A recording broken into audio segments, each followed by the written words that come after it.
I'm going to spend most of the day, though, speaking about this inexplicable decision to select Tim Walz. I've got to begin with lefties, all right, because they're stunned. Here's Van Jones on CNN with John Berman. Cut number 7. Hey, listen, the conservatives, the right wing, the Republicans, they were chewing their fingernails down to the knuckle because they were afraid of a Josh Shapiro. They were afraid of a Mark Kelly. They're not as afraid of this new governor because they think they can define him. So here's the challenge you've got in this party. And people don't want to talk about it. We got to talk about it.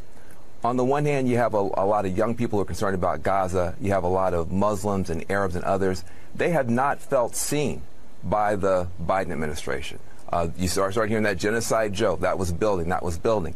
And so those folks needed to have a candidate that they could feel comfortable with. This helps them in that regard.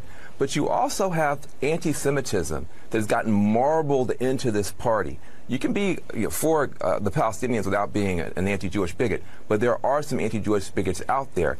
And there's some disquiet now, and there has to be.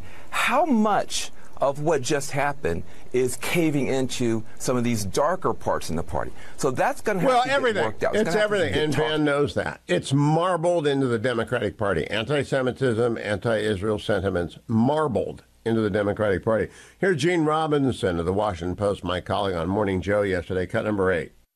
So, but I get your point that he's, so if it's not Shapiro, then why is it not Shapiro? I think some people will ask that question. But I do come back to the chemistry question, and I think these interviews that she's been conducting, that Vice President Harris has been conducting with the possible vice presidential picks are really important. You just have. No, they are not really important. What's really important, Gene, is the Democratic Party does not support Israel. The Democratic Party is full of anti-Semites. It has got a pro-Hamas wing. It's got a pro-Palestinian wing. They are very loud. And they told Kamala Harris, we don't care how left-wing you are. And she's very left-wing. Unless you get a left-wing governor with you who's anti-Israel as we are, we're not voting for you. So she bowed to the anti-Israel, anti-Semitic wing of her party. It's her first major decision. It tells you how she would staff her entire administration. We cannot trust a Kamala Harris administration not to abandon Israel.